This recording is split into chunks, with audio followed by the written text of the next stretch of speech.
Okay, so let's continue. First of all, let me make a minor corrections regarding the definition of the polarization vector that I did not define it correctly. So this is the free phonon Hamiltonian that we described last time, right? So this capital omega is a function of momentum q and this lambda here. Okay, so lambda here refers to the index of the phonon branch or this phonon bands, which I will discuss in just a moment. Okay, to sum over all the momentum q and this phonon band or phonon branch in this free phonon model. And remember, when we second quantize this displacement vector u as function of q, which is given by this combinations of boson destruction and creation operator in momentum space. Again, so we need to sum over all this lambda, which refers to all this different phonon branch. And this epsilon vector, which is called polarization vector, which is the polarization of your phonon mode along the three directions in three-dimensional space. But this also attached to the lambda index, okay, which means that you have a different polarization vector for different branch of phonon mode. And this vector is actually unit vector with unit magnitude. So what are those phonon modes? Well, in your introductory solid state physics, you know very well there are two kinds. Either they are transverse mode or longitudinal modes. And in particular, this transverse mode is what we call this optical phonon, and what this longitudinal phonon mode is what we call this acoustic phonon. And the low energy excitations of the phonons, which shows here as function of omega, which is the phonon frequency or energy, versus momentum q. You know, for the three-dimensional lattice, we have three phonon modes, and this longitudinal phonon mode, which is acoustic phonon mode, is the low energy branch of the phonon excitation bands.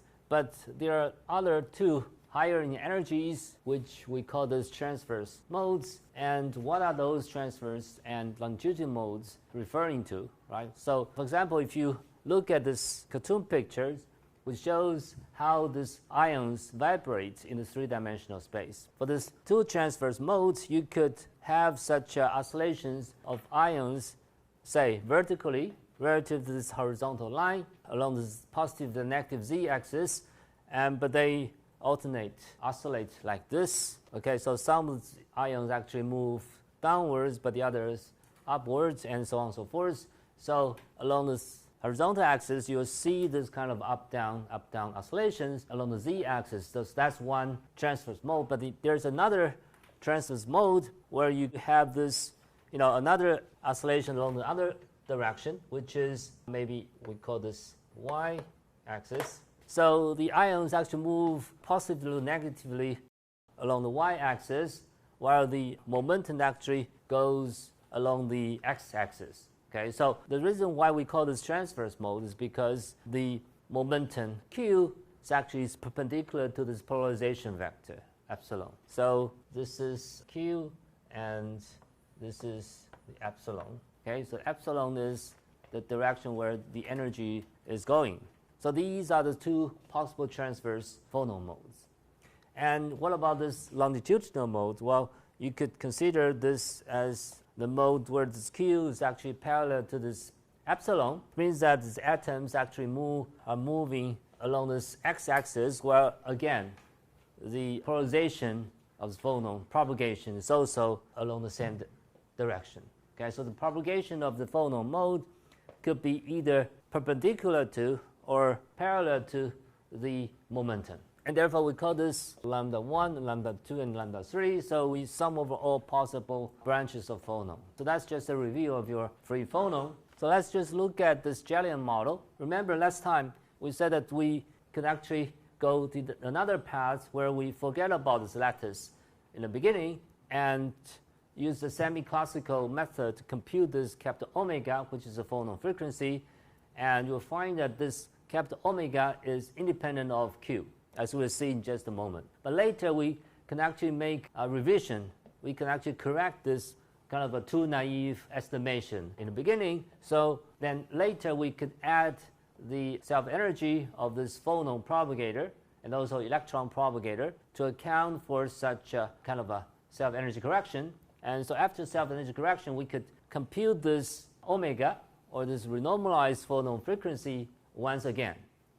Okay, so later when we calculate this self-energy correction to the phonon energy, and this phonon energy would no longer be a constant or independent of momentum anymore. So it will be, in the lower energy limit, linearly proportional to this Q. So which is precisely what we mentioned, this kind of acoustic phonon mode. So once we include this self-energy corrections to the phonon propagator, and we will calculate this one more time, and then we will see that omega is linearly proportional to Q. Of course, you don't need to do that, okay? But that's what we're doing, okay? So let's just look at the Jellium model. So this is a very naive approximation where we ignored all the lattice structure. There's no lattice. So ions are considered as just a fluid, a bunch of these particles moving around in the three-dimensional space without any lattice structure, which means that we only consider this reciprocal lattice vector G, which is 0. Okay, we only consider that limit. So in that case, we could use the semi-classical method. For example, this is classical electrodynamics of a simple harmonic oscillator of charged particles, a soup of charged particles, which we call this plasma of charges. So remember, in this lattice or in your material, you have many ions, and they could vibrate whatever directions and like, and it's kind of a simple harmonic oscillation, right? So they oscillate around their minima point in their potential profile, okay?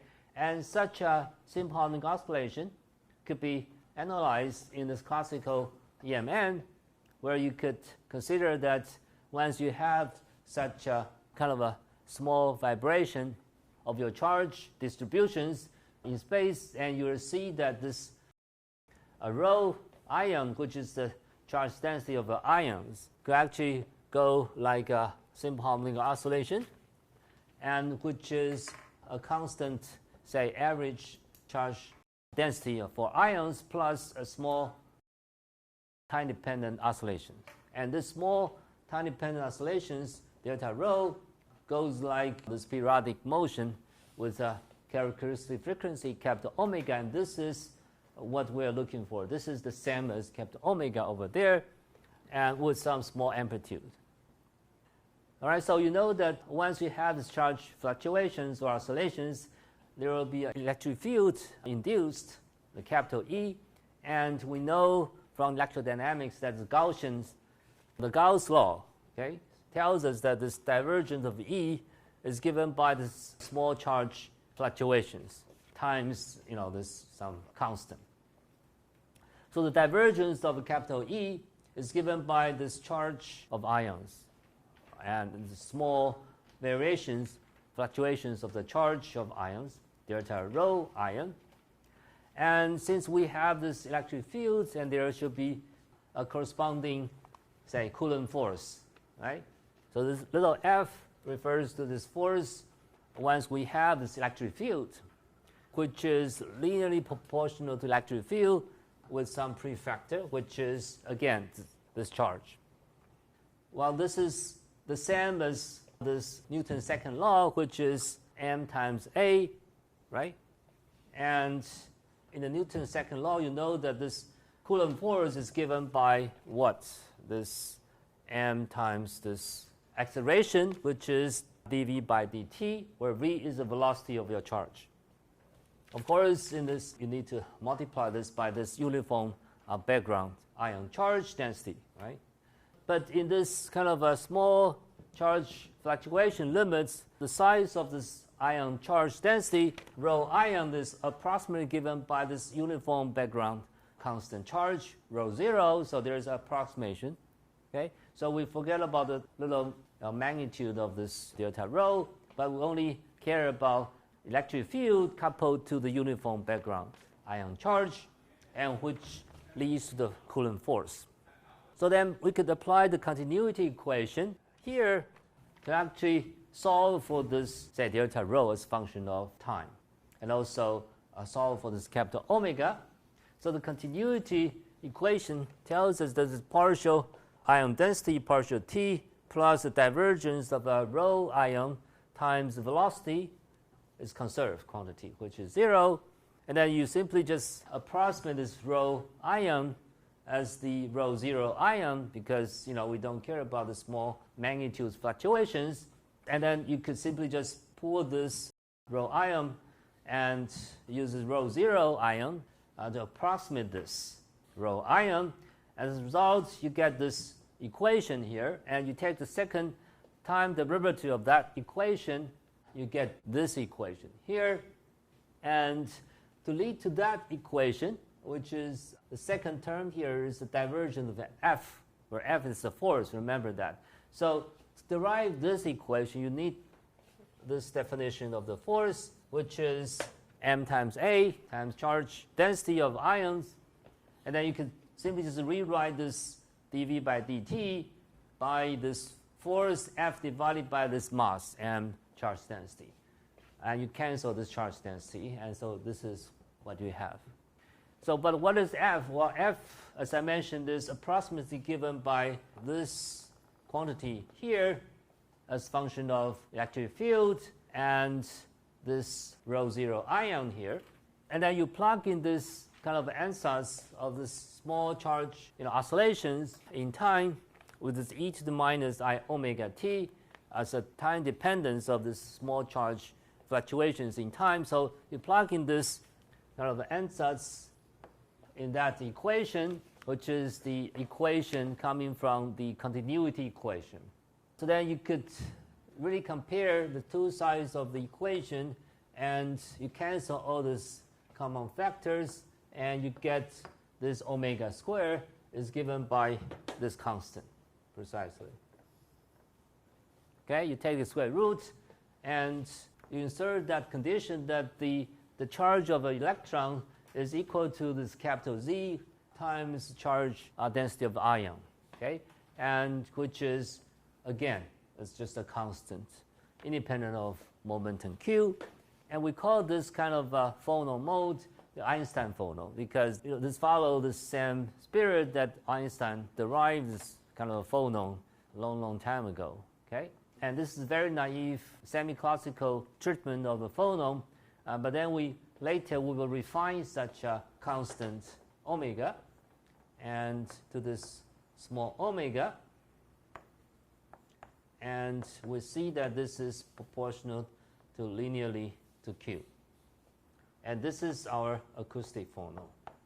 Okay, but that's the later part of the story. Okay, so you can find this derivation in our textbook, Flansburg, and also the other textbooks. So let's take a short break. When we come back, we will continue deriving this electron-phonon interactions based on this very naive Einstein phonon. It seems like if Z equal to 1, M equal to the electron's mass, we cover the electron's plasma frequency. Because it seems the derivative are the same. Yeah, you could do that. This electron plasma frequency can be derived exactly the same way. Just classical electron plasma.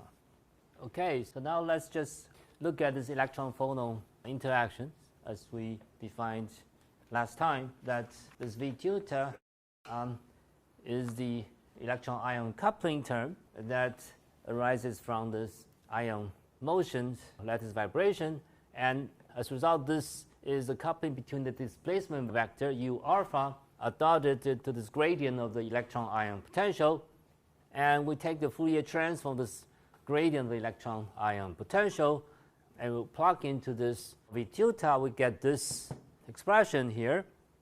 And we also take advantage of this lattice structure, so we still assume that there is a lattice, but then later we can forget about the lattice. But in the presence of a lattice, this is the identity that we could use the reciprocal lattice vector capital G to actually sum over this ion site alpha, and this is the same as you sum over this reciprocal lattice vector G with a U as function of a Q plus capital G, and times this prefactor. So you use this identity and you plug into this theta, and then you could shift your Q to actually Q plus capital G, and this is what you obtained, right? So later we will consider G equals 0 limit, and we simply just forget about this capital G in just a moment.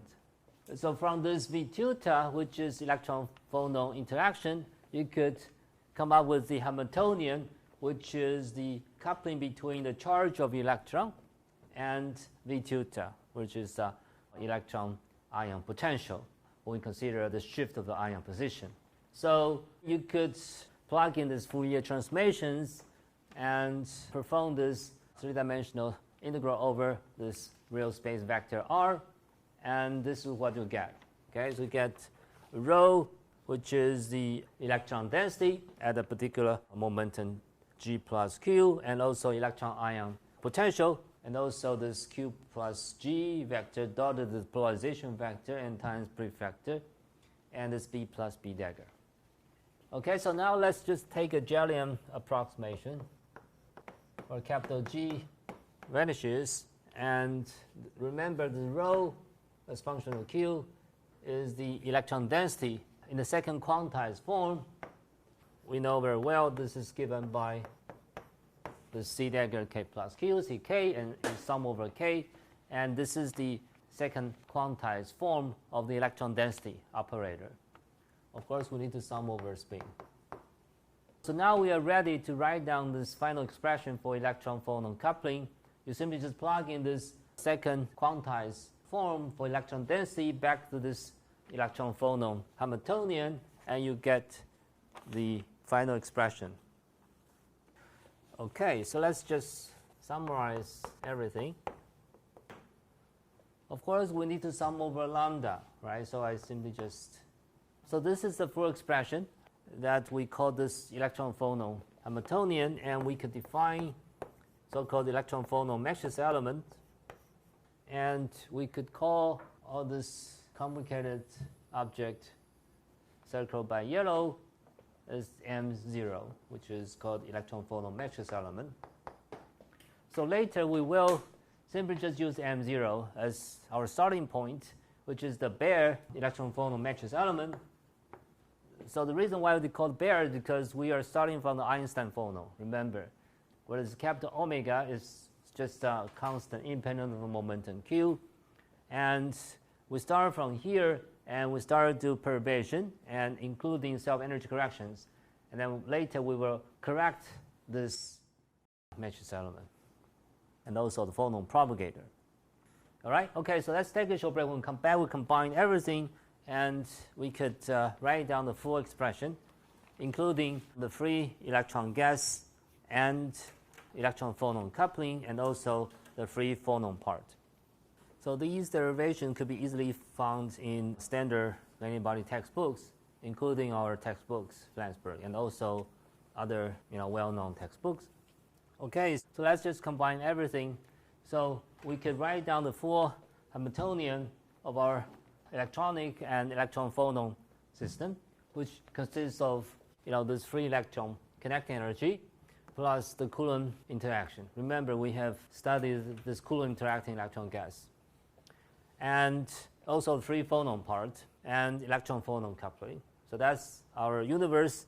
But again, so this phonon is just the Einstein phonon, which shows this constant, this plasma frequency in this matrix element, which will be modified later.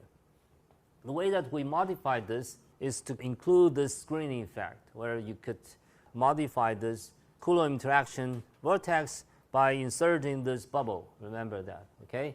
And we could also consider this phonon propagator being modified by this electron-phonon coupling, like this. So we will define our phonon propagator, okay? Maybe right now. So I think we haven't done that yet. Okay, so the bare phonon propagator. So phonons are real fields in the second quantized form, it should be real. It should not be complex because the phonon variable describes this displacement vector in the harmonic oscillator of ions. So the displacement vector are always real.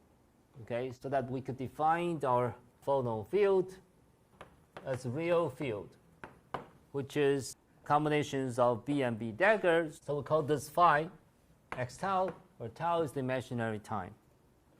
So this phi x tau, the second quantized form, is given by this. And you can define this phonon propagator the same way that we define this electron propagator. This is called the phonon Green's function. And remember now this phi field is actually the Heisenberg operator. In imaginary time domain, this transforms like this, okay, from this Schrödinger operator to this Heisenberg operator.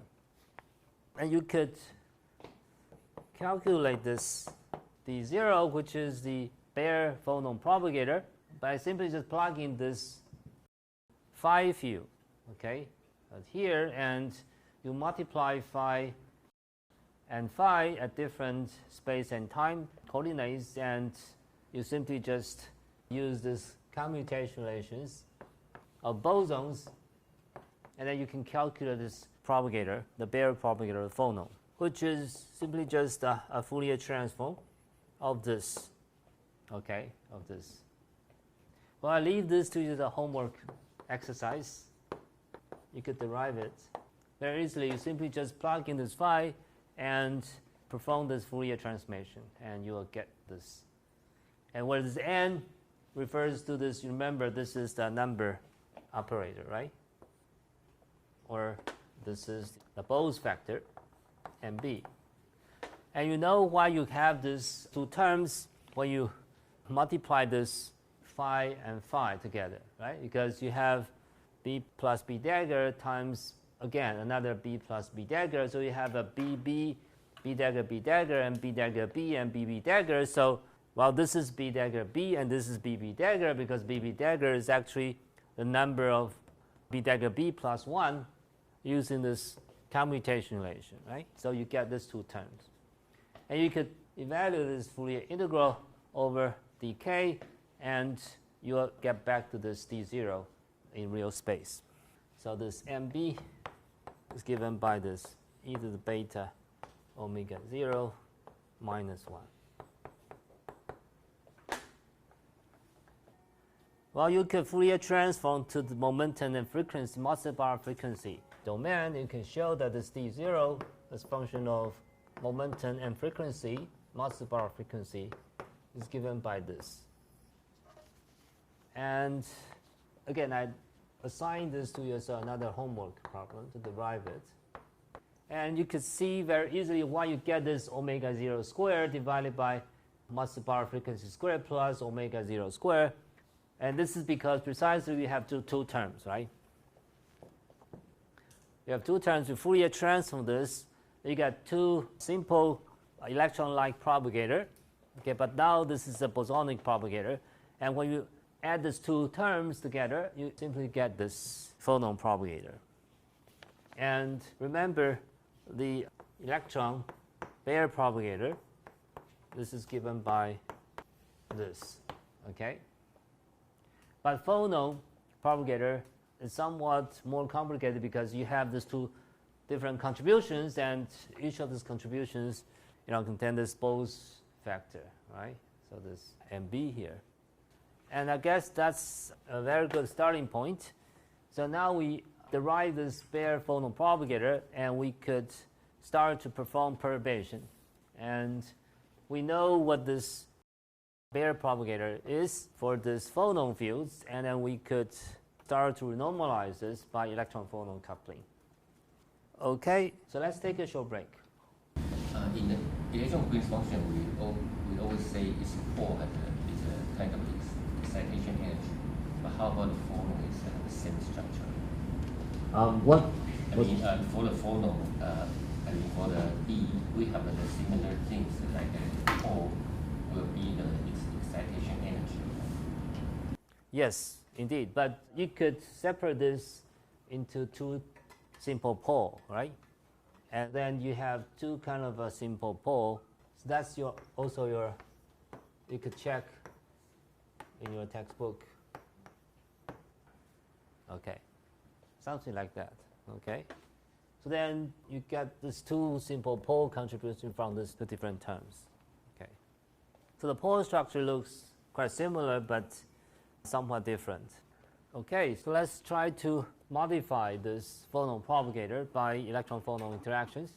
And remember, in this electron-phonon Hamiltonian, we have the factor Q dotted this polarization vector epsilon, which means that we only take this longitudinal component of this epsilon, because if Q is perpendicular to epsilon or this transverse mode, then you get nothing, because these two vectors are perpendicular and you form a dot product and it vanishes. Okay? In other words, you only care about this longitudinal phonon mode, okay, which are coupled to electron-phonon coupling.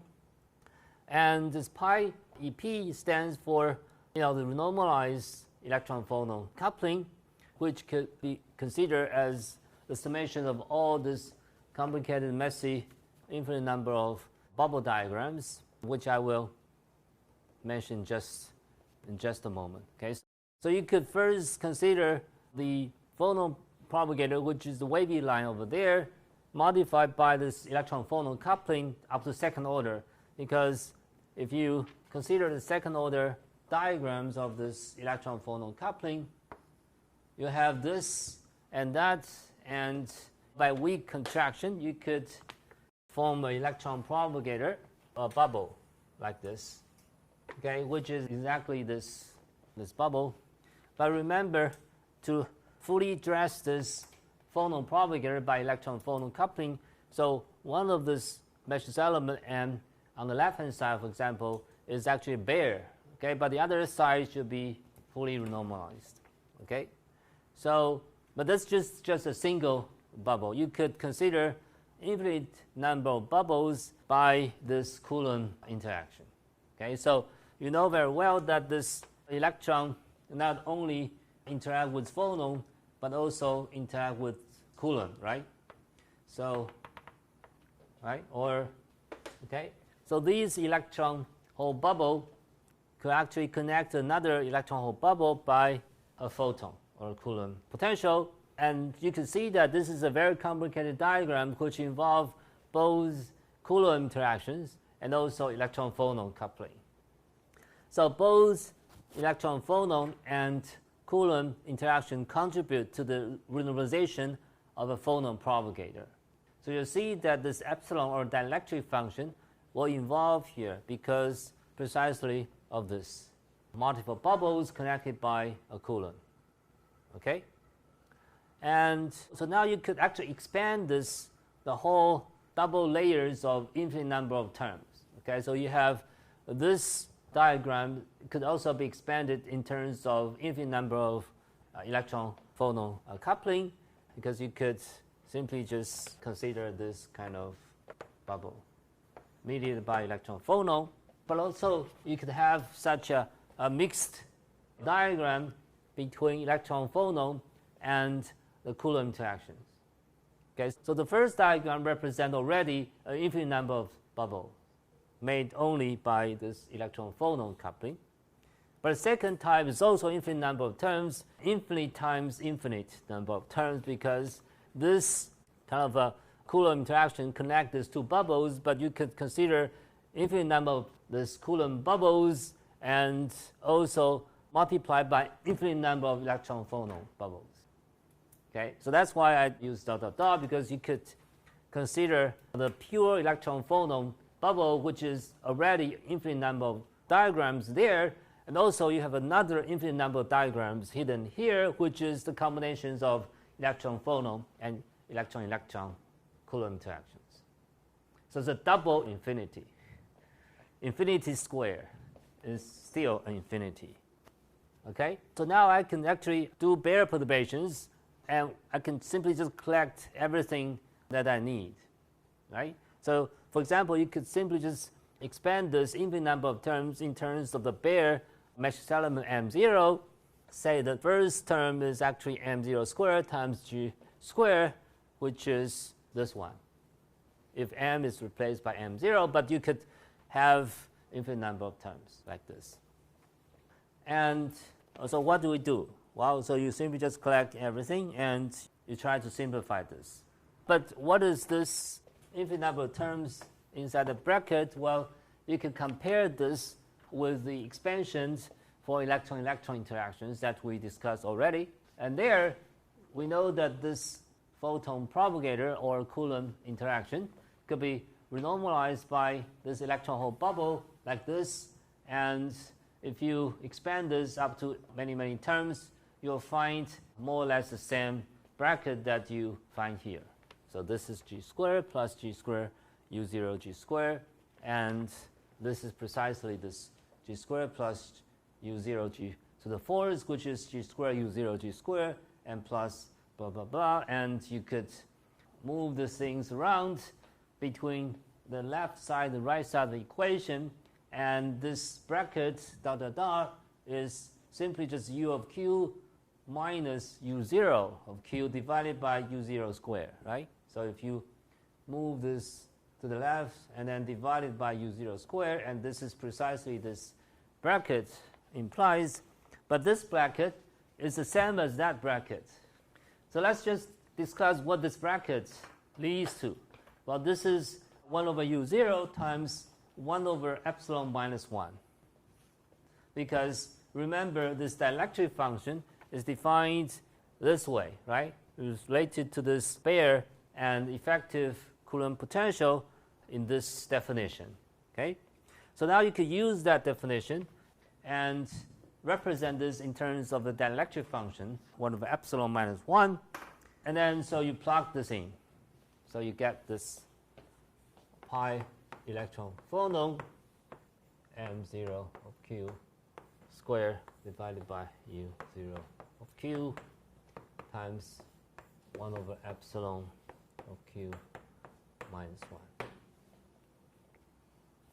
Okay, so this is simply just photon self-energy, but we simply just derive this photon self-energy, right? This is simply just a photon self-energy, which means that we simply just insert one bubble, okay, in between this photon propagator. So what we really need is the double wavy line, right? So the true photon propagator is defined by italic capital D, which is a double wavy line, and this is given by the bare photon propagator plus a single electron photon contributed bubble, which we call this pi electron phonon. And so now you see what I'm trying to do, right? So this is just a single electron phonon bubble, and I could connect one more to this, and more up to infinite number of electron phonon bubble.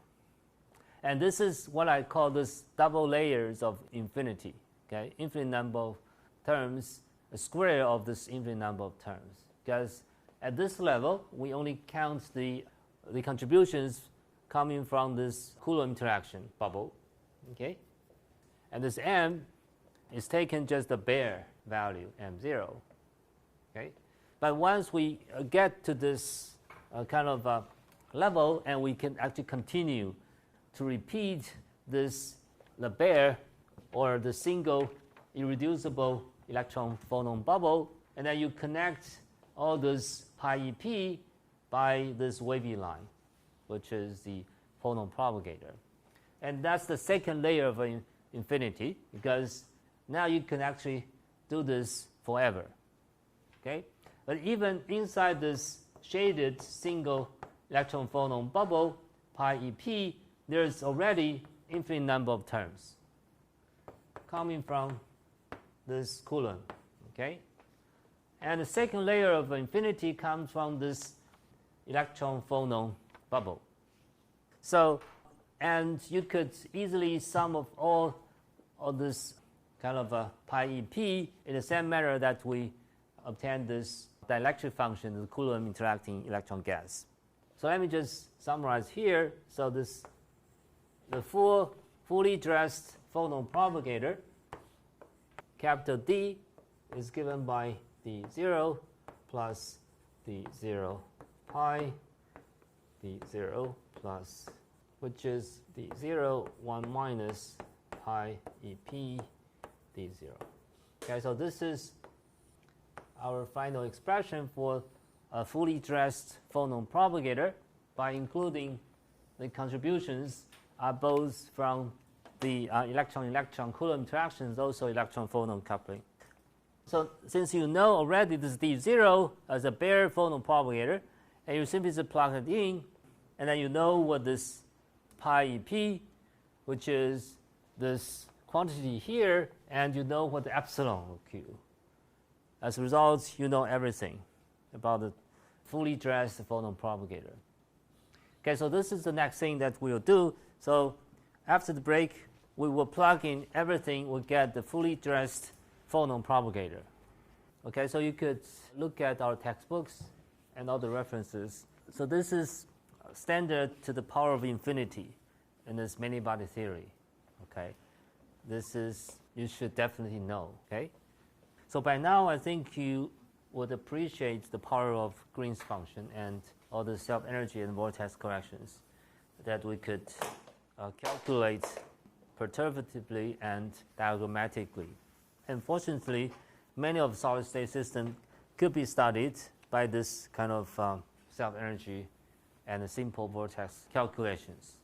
Okay, and of course, there are still very difficult and challenging problems in solid-state systems that we should rely on numerics. But many of those problems, especially these more fundamental problems, could be easily addressed in terms of this kind of analytical calculations of this Green's function method. And you will see the examples later when we talk about this BCS superconductivity.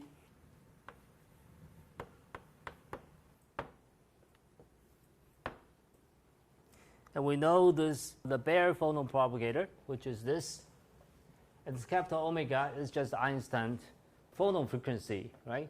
It's a constant frequency.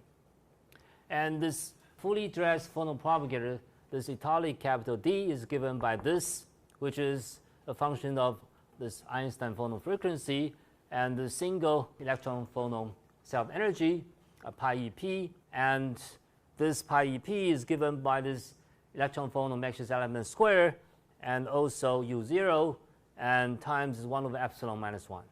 Okay, so you plug in everything, and you get the inverse of this fully dressed phonon propagator is given by D0 inverse minus this pi EP, and you plug in this D0 and pi EP, you get this expression.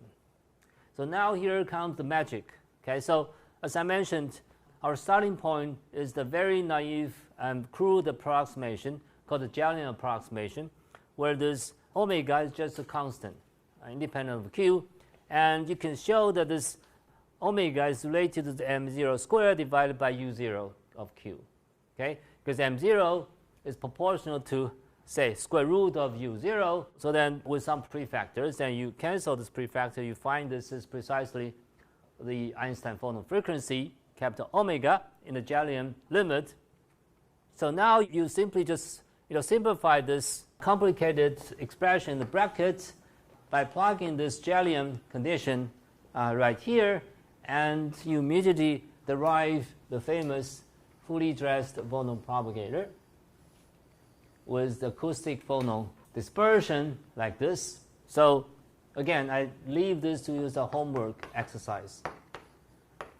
You convince yourself from all these messy relations over there that the simple, clean relations for this fully dressed phonon propagator is given by this 2 times Einstein frequency omega divided by I omega square minus the renormalized phonon frequency little omega square of Q. This little omega square over Q, as function of Q, is given by this capital omega squared divided by this dielectric function, epsilon. So in the static limit and long wavelength limit, where this omega or frequency is 0 and Q goes 0 limit, where we consider only this long wavelength fluctuations, this epsilon dielectric functions simply is given by this Thomas Fermi result. Remember that, okay? Which is 1 plus this Q Thomas Fermi squared divided by Q squared. So you plug in here, and you immediately get this linearly dispersed phonon frequency, because omega square is proportional to Q square. You take a square root, you get the linearly proportional to Q times some prefactor constant. And this is more or less the acoustic phonon branch that we could calculate from the simple, say, a chain of harmonic oscillator, nearest neighbor interacting at 10 chains. And of course the prefactor will not be the same, but this is the path that we can derive exactly the same acoustic phonon. Okay, of course we need to make such a limit that we need to take such a limit that Q goes 0, because we are more caring about this low energy and long wavelength excitations, whereas little q is very, very small. In that limit, we don't get optical phonons. And in the low temperature limit, these optical phonons do not play much role, only acoustic phonon matters. Okay? But here, we exactly reproduce this acoustic phonon. I think the ratio, the omega divided by QTF is equal to the velocity of the sound in the materials, right? Yeah, of course. Yeah. Yes, but it's like, in the normal general physics, we know that it's related to the temperature, right? Because the sound in the material will depend on temperature, but here is no temperature. Why? Well, of course, implicitly, this Fermi velocity or this sound velocity depends on temperature. Here, this is just Fourier transforms in this Matsubara frequency, right? Of course. And then you could Fourier transform back to this real time and find a temperature, right? Okay. So there must be many, say, Bose or Fermi factors involving here if you really do this calculation. That you could check other textbooks for details. Okay, so in other words, we haven't really taken into account this temperature yet, because this is the Matsubara frequency. Okay, so we need to sum over this Matsubara frequency to see this and perform this contour integration to see this temperature dependence. Okay, so I guess that is enough for today. That just before we conclude, let me just point out an important remark. We haven't finished this, but we will finish this on Thursday. But this important remark is that these electron-electron interactions that we know very well from this Coulomb potential. So now we should revise this, because electron-phonon coupling can also mediate electron-electron interactions. Why? Because for this obvious reason that you could have such corrections, right?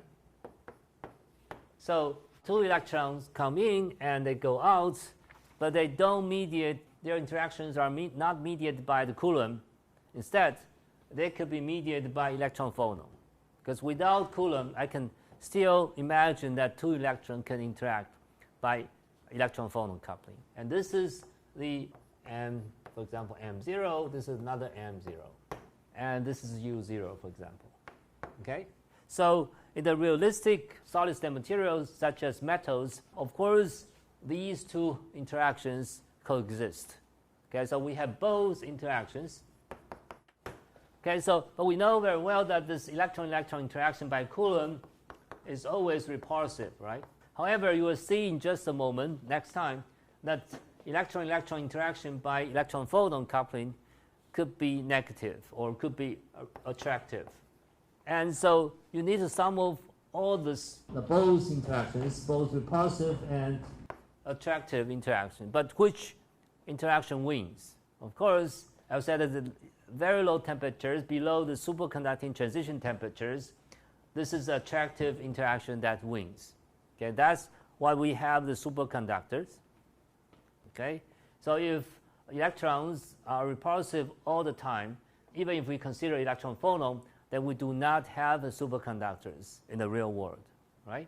So the concluding remark is that for T less than Tc, where Tc is superconducting transition temperature, this so-called U effective, which is the sum of these two terms, one is repulsive by Coulomb, another is attractive by electron-phonon, but then U effective becomes attractive for low enough temperature for metal.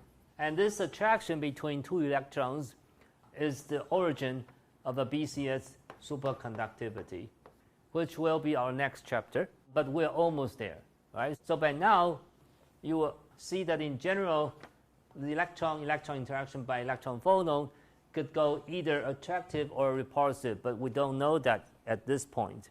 But we will see the attraction between electrons by electron-phonon next time, okay? So how this kind of interactions could actually go attractive, you will see that next time, okay? But the magnitude of attraction is actually overcompensated the magnitude of repulsive interaction in the limit of T very, very low, and that's why you get effective attraction between two electrons, and in the low temperature limits, they form electron-electron pair, which we call a Cooper pair. And two fermions, when they combine as a pair of particles, and they are bosons, because effectively we'll see later that the spin of these two electrons can only go opposite directions, so that the total spin of this Cooper pair vanishes, okay? And since total spin is 0, which is integer, and the whole thing is really a boson. Professor, I think it's quite interesting, because my question becomes, for the lower temperature, we have a less number of phonon, right? But if we have less number of phonon, then electron-phonon interaction will become dominant.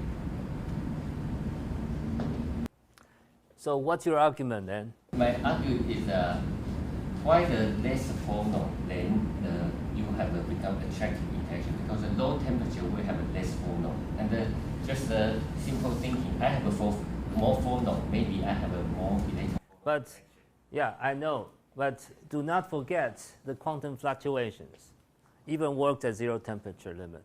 Okay, those harmonic oscillators or phonons does contribute to some kind of a quantum energy, condensation energy, even in the low temperature limit.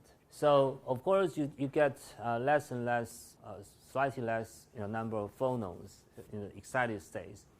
But in the T equals 0 limits, you still have kind of oscillations, okay? Ion oscillations still takes place even in the 0 temperature limit. And next time we'll see why you get attraction between two electrons as long as temperature is low enough, and we will compute this so-called Cooper instability, which is again a kind of vortex correction that we gone through in this Anderson localization problem.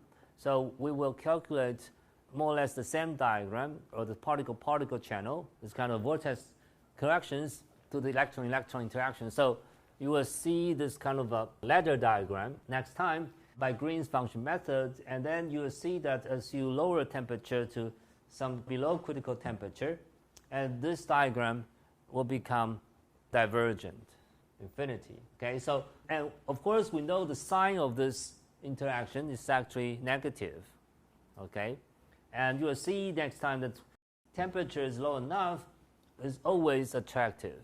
So it doesn't matter whether your excited state phonons, the number of those phonons is decreasing, but it doesn't matter. Okay, as long as we have this phonon in the lowest temperature limit. Indeed, we do have phonon, right? Even at 0 temperature limit. Okay, so this is purely quantum mechanical phenomena. Okay, good question. So I guess that's enough for today.